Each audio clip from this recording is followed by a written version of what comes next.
12, found Sir Hudson Lowe at Plantation House, closeted with Sir Thomas Reed, had a conversation with him afterwards in the library relative to the proposition which had been made to him on the 8th.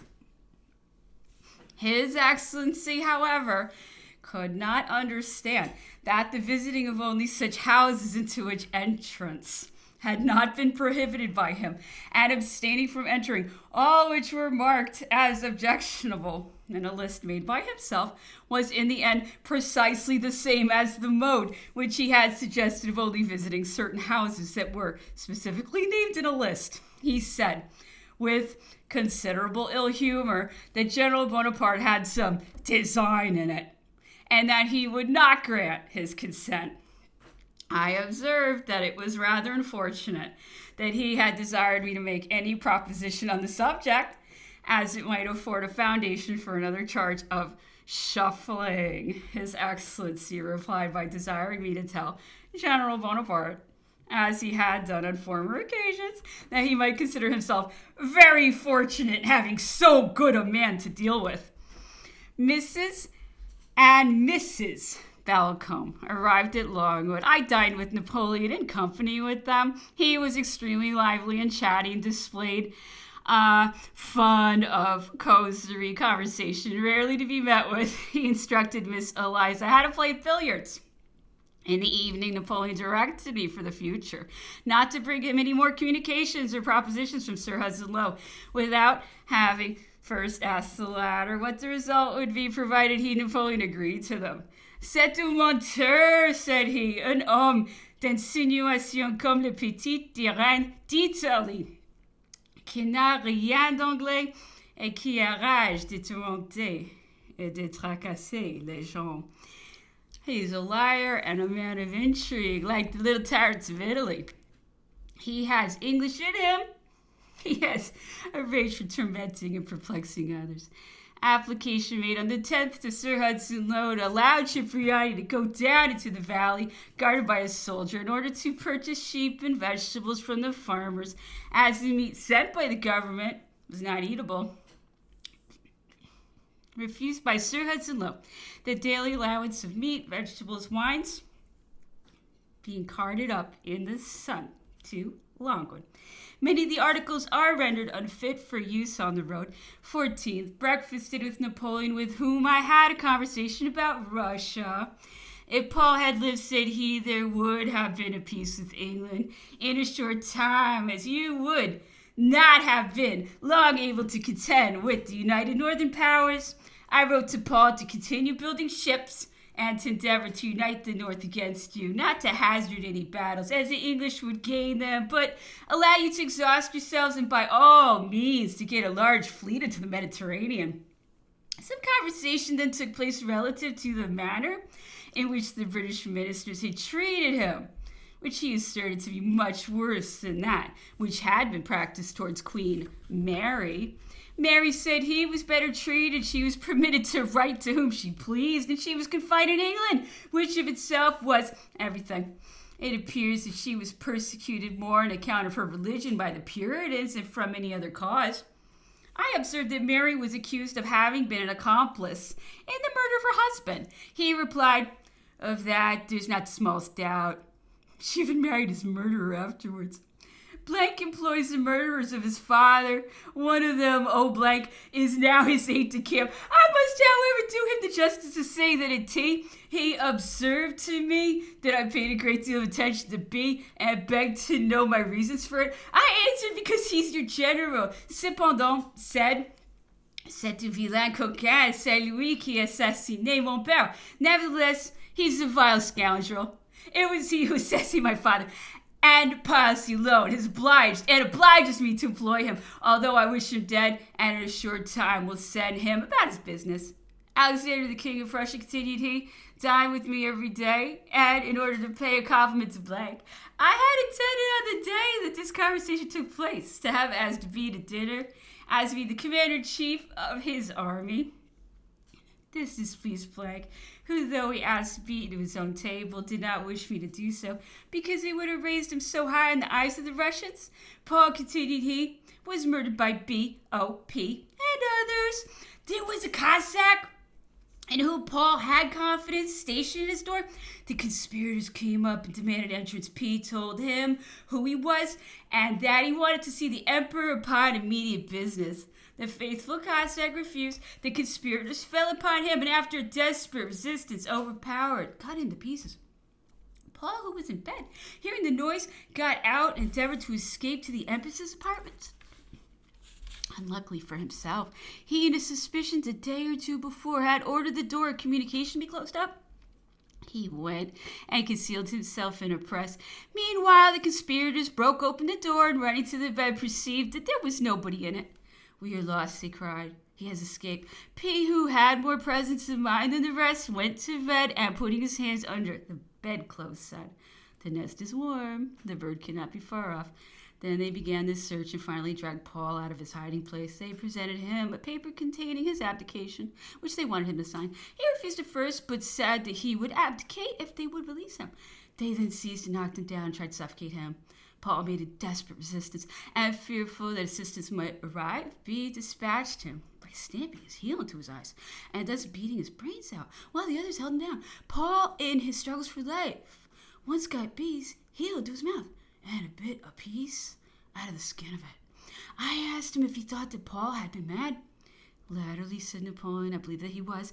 At first he was strongly prejudiced against the revolution and every person concerned in it, but afterwards I had rendered him reasonable and had changed his opinions altogether.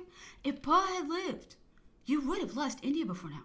An agreement was made between Paul and myself to invade it. I furnished the plan. I was to have sent 30,000 good troops. He was to send a similar number of the best Russian soldiers and 40,000 Cossacks. I was to subscribe 10 millions in order to purchase camels and the other requisites to cross the desert. The King of Russia was to have been applied to by both of us to grant a passage for my troops through his dominions, which would have been immediately granted. I had at the same time made a demand to the King of Persia for a passage through his country, which also would have been granted, though the negotiations were not entirely concluded, but would have succeeded, as the Persians were desirous of profiting by themselves. My troops were to have gone to Warsaw to be joined by the Russians and Cossacks, and to have marched from thence to the Caspian Sea, where they would have either embarked or have proceeded by land, according to circumstances. I was beforehand with you in sending an ambassador on to Persia to make interest there. Since that time, your ministers have been imbeciles enough to allow the Russians to give 4 provinces, which increase their territories beyond the mountains. The first year of the war that you will have with the Russians, they will take India from you. I asked them if it were true that Alexander had intended to have seized upon Turkey. Napoleon answered, "All his thoughts are directed to the conquest of Turkey. We have had many discussions together about it. At first, I was pleased with his proposals because I thought it would enlighten the world to drive those brutes, the Turks, out of Europe. But when I reflected upon the consequences and saw what a tremendous weight of power it would give to Russia in consequence of the numbers of Greeks in the Turkish dominions, who would naturally join the Russians, I refused to consent to it, especially as Alexander wanted to get Constantinople, which I would not allow, as it would have destroyed the equilibrium of power in Europe. I reflected that France would gain Egypt, Syria, and the islands, which would have been nothing in comparison with what Russia would have obtained. I considered that the barbarians of the north were already too powerful, and probably in the course of time would overwhelm all Europe, as I now think they will. Austria already trembles. Russia and Prussia united. Austria falls, and England cannot prevent it. France, under the present family, is nothing, and the Austrians are so lash weak that they will be easily overpowered. Una nazione a colpo de bastoni. They will offer little resistance to the Russians, who are brave and patient.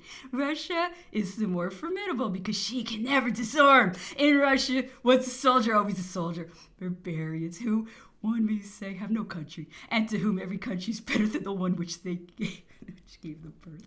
When the Cossacks entered France, it was indifferent to them what women they violated, old or young, were alike to them, as any were preferable to those they had left behind. Moreover, the Russians are poor, and it is necessary for them to conquer. When I am dead and gone, my memory will be esteemed, and I shall be revered in consequence of having foreseen and endeavored to put a stop to that which will yet take place. It will be revered when the barbarians of the north will possess Europe, which would not have happened had it not been for you, signori Inglesi. English gentleman.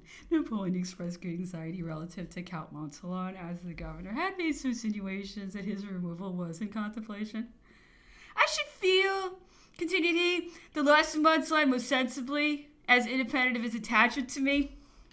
He's most useful in endeavors to anticipate all my wants. I know that it would grieve him much to leave me, though in truth it would render him a great service if he were removed from this desolate place and restored to the bosom of his friends, as he is not proscribed, and has nothing to fear in France. Moreover, being of a noble family, he might readily find favor with the Bourbons if he so chose. Accompanied by Countess Bertrand to Plantation House to pay a visit to Lady Lowe, saw Sir Hudson, who said that he would not place any confidence in the assurances of General Bonaparte, and was determined that he should not enter any house unaccompanied by a British officer. Some discussion then took place relative to the passes which His Excellency had formerly given to persons who were desirous to visit Longwood. Sir Hudson wished to persuade me that he had never given a pass for one day only, and that Major Gorker could testify to the truth of that. I remarked that several persons to whom he had granted passes had shown them to Count Bertrand at Hut's Gate, and pointed out to him that on the pass itself the day had been specified, and on that account they had begged of Bertrand to exert himself in order to induce Napoleon to see them, as their passes were null after that day. Sir Hudson angrily replied that they were liars. Before my departure, Sir Hudson Lowe told me that I might take some of the numbers of the Ambigu to Longwood to show them to General Bonaparte. On my return, informed Napoleon that I had received some numbers of a periodical work called L'Ambigu, which I added were extremely abusive of him. He laughed and said, children only care for abuse, and then desired me to bring them to him. When he saw them, he said, Peltier, he's been libeling me these 20 years. But I'm very glad to get them. Countess Montsalon, Mrs. and Miss Balcombes passed an hour in conversation with Napoleon after dinner yesterday. Cipriani Town employed as customary. The 17th, Napoleon observed that he found Peltier's ambigu very interesting, though it contained many falsehoods and bêtises, impertinences. I have been reading continually the account of the Battle of Waterloo contained in it, which is nearly correct. I have been considering who could have been the author. It must have been some person about me. Had it not been for the imbecility of Grouchy, added he, we should have gained that day. I asked if he thought that Grouchy had betrayed him intentionally. No, replied Napoleon, but there was a want of energy in his part. There was also treason amongst the staff. I believe that some of the staff officers whom I had sent to Grouchy betrayed me and went over to the enemy. Of this, however, I'm not certain, as I have never seen Grouchy since. I asked if he had thought Marshal Soult to have been in his interest. Napoleon answered, certainly. I considered so. But Soult did not betray Louis, as has been supposed, nor was he privy to my return and landing in France. For some days Soult thought that I was mad, and I must certainly be lost. Notwithstanding this, appearances were so much against Soult, and without intending it, his acts turned out to be so favorable to my projects that, were I on his jury and ignorant of what I know, I should condemn him for having betrayed Louis. But he really was not privy to it, though Ney, in his defense, stated that I told him so. As to the proclamation which Ney said that I had sent to him, it's not true. I said it was nothing but orders. I would have stopped the proclamation had it been in my power, as it was unworthy of me. Ney was deficient in education, or he would not have published it, or indeed have acted as he did, for when he promised the king to bring me back in an iron cage, he was sincere and really meant what he said, and continued so until 2 days before he actually joined me. He ought to have acted like Uno, who asked his troops if they might be depended upon, to which they unanimously replied, we will not fight against the emperor, nor for the Bourbons. He could not prevent the troops from joining me, nor indeed the peasants, but he went too far.